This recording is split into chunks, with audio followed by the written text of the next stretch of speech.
perdebatan di rakyat bersuara itu bagaimana sih Bang?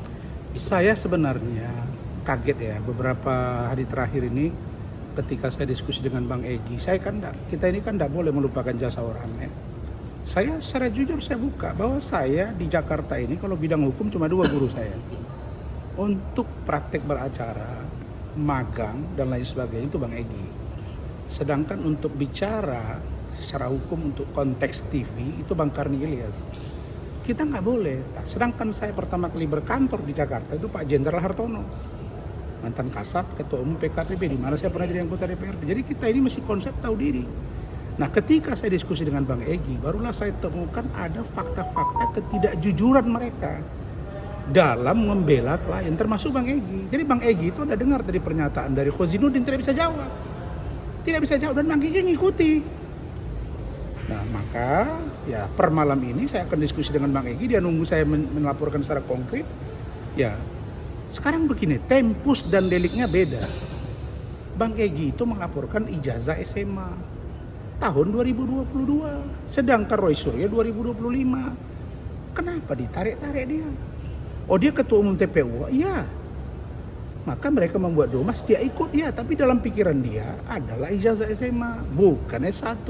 Nah, S1 ini harusnya kita kan berpikir cerdas. Maka saya tegur tadi Khozinuddin, kalau dia lawyer, dia harus memberitahu kepada kliennya kalimat ijazah palsu Jokowi. Itu berarti menuduh, bos.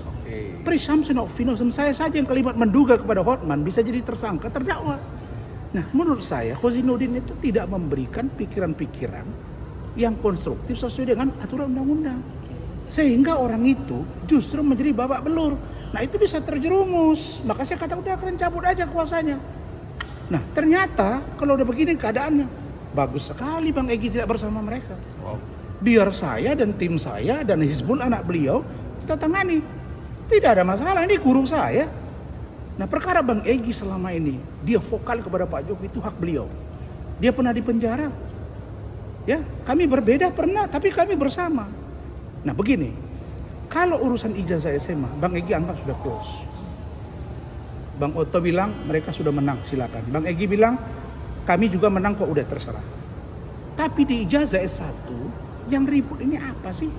Kalau ijazah S1 ribut di mana forum ributnya? Di pengadilan.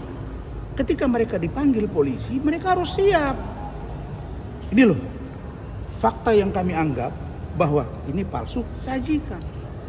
Gelar perkara khusus, kalau mereka tidak puas, ada forumnya, lapor ke Propam, lapor ke Kompolnas.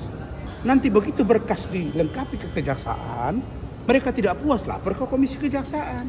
Tapi di ruang persidangan itulah dasar untuk membuka semuanya.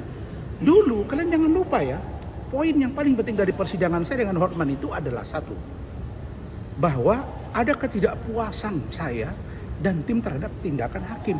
Dan itu terjadi di kasus Nikita Mirzani. Yang kedua, saya berhasil ya membuka tabir ketidakjujuran iklim hakim di Mabes Polri sampai dengan kejaksaan. Di pengadilan dia mengakui ada perbuatan pelecehan itu. Dan Hotman mengatakan bahwa itu ada tapi suka sama suka. Artinya apa? Bertarunglah Anda di ruang publik. Ini belum selesai ijazah S1, masuk skripsi. Belum selesai skripsi, masuk KKN. Belum selesai KKN, masuk ke dosen pembimbing. Belum selesai dosen pembimbing, masuk ke Jokowi's white paper. Jadi yang mana mau diurus, bos? Maksud saya, kalau mereka bahas white paper, mereka bahas skripsi, nggak seramai ini. Tapi kan goalnya apa sih? Ijazah. Ini yang berprinsip. Kalau ijazah dianggap palsu, ya Anda buktikan. Ketika nanti, oh kami tersangka, Anda tidak puas pra peradilan. Kalau ternyata Anda, oh enggak, kami harus periksa nih, datangkan ahli.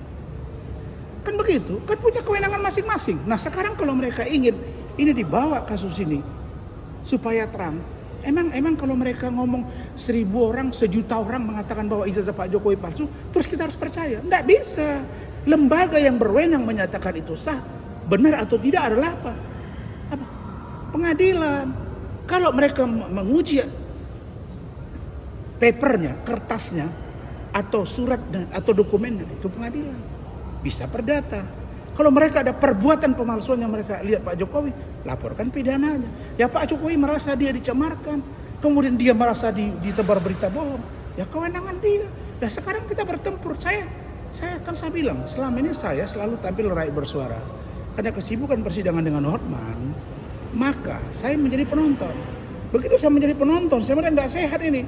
Nah kebetulan abang saya, Egy Sujana ini masuk. Nah setahu saya, dia ini dulu mempersoalkan ijazah SMA.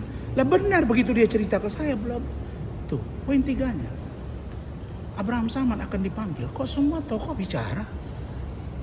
Mahfud MD bicara, Novel Baswedan bicara, Busro Muqaddas bicara, Pak Todong Mulia Lubis bicara. Nah sekarang pertanyaannya, kalau yang dua ini dibilang jangan kalau Abraham Samad bilang jangan kriminalisasi, berarti yang 11 boleh. Bukan seperti dia bilang tadi, oh enggak itu kan ada antara waktunya. Masa iya dicicil-cicil? Ya sama aja. Tapi kan sekali lagi saya yakin Pak Mahfud juga sebagai orang hukum dan Abraham Samad, pembuktian itu adalah di pengadilan. Nah kami ingin, Khosinuddin bilang, oh ya kalau bisa presiden turun tangan loh. Turun tangan apanya? Kan belum ada prosesnya.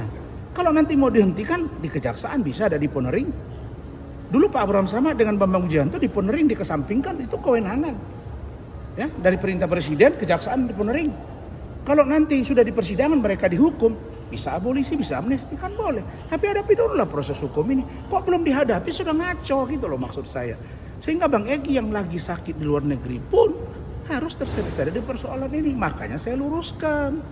Nah tetapi saya sudah bilang tadi ke produser, saya punya Indonesia Constitutional Watch. Saya punya LSM yang sudah berdiri 2012.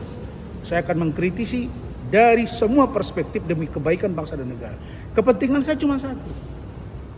Kalau mereka mempersoalkan Pak Jokowi, artinya mantan kepala negara, kepala pemerintahan, pasti temboknya tebal. Berarti Anda harus siap babak belur.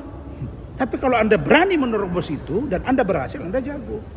Untuk kebaikan saya, untuk kebaikan bangsa dan negara. Saya begitu juga. Saya berani menabrak tembok besar seorang Hotman. Ya konsekuensinya saya hadapi sekarang. Lah saya ribut di pengadilan, dibekukan bahasa saya. Loh apa masalah? Kok dia bilang saya mantan pengacara? Bodoh banget dia. Ya, berani nggak dia ngadapi si Khosinuddin itu? Maka saya bilang udahlah Mas Roy, kalian gak usah pakai Khosinuddin. Mohon maaf ini, tambah ngaco. Apapun tindakan Mas Roy itu dibiarkan terus padahal salah.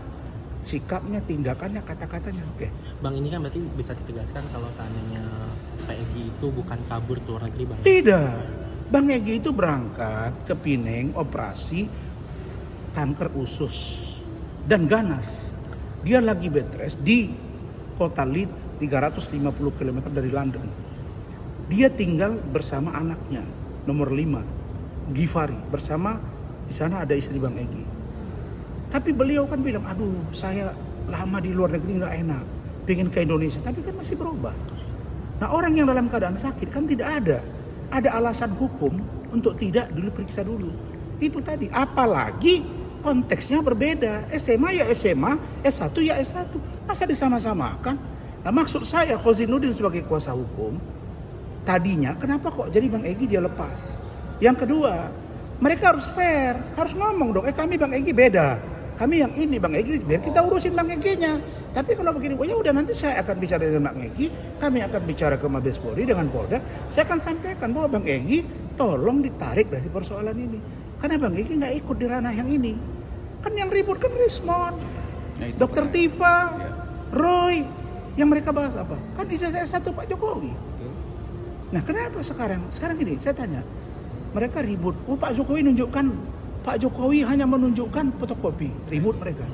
Sekarang saya tanya mereka mengujinya apa? Yang mereka uji apa? Fotokopian. Terus gimana memastikannya? Ya uji labnya. Itu boleh mereka ajukan. Ayo uji lab Mabes Polri, kita ajukan uji lab internasional. Kalau dikabulkan oleh negara. Lah sekarang kalau kita nggak percaya dengan instrumen penegakan hukum, terus kemana mereka mau buat laporan? Ya kalau nggak senang dengan negara, ini kayak yang saya sampaikan. Saya pernah dulu, saya tinggalkan, ayo fair. Itu maksud saya. Kita tidak menyalahkan Roy Suryo dan kawan-kawan mempersoalkan ijazah Pak Jokowi itu. Tapi setiap tindakan tentu ada konsekuensi. Sama dengan konsekuensi saya. Itu loh. Jadi saya tidak pernah merasa bahwa apa yang saya alami hari ini dibekukan itu bagian dari penyesalan. No. Itu bagian dari sebuah tindakan. Tidur pun kita ada risiko. Apalagi berani bergerilya. Itu yang saya bilang tadi. Kenapa sih nggak fokus saja? Kalau cepat sidangnya dapat diputuskan.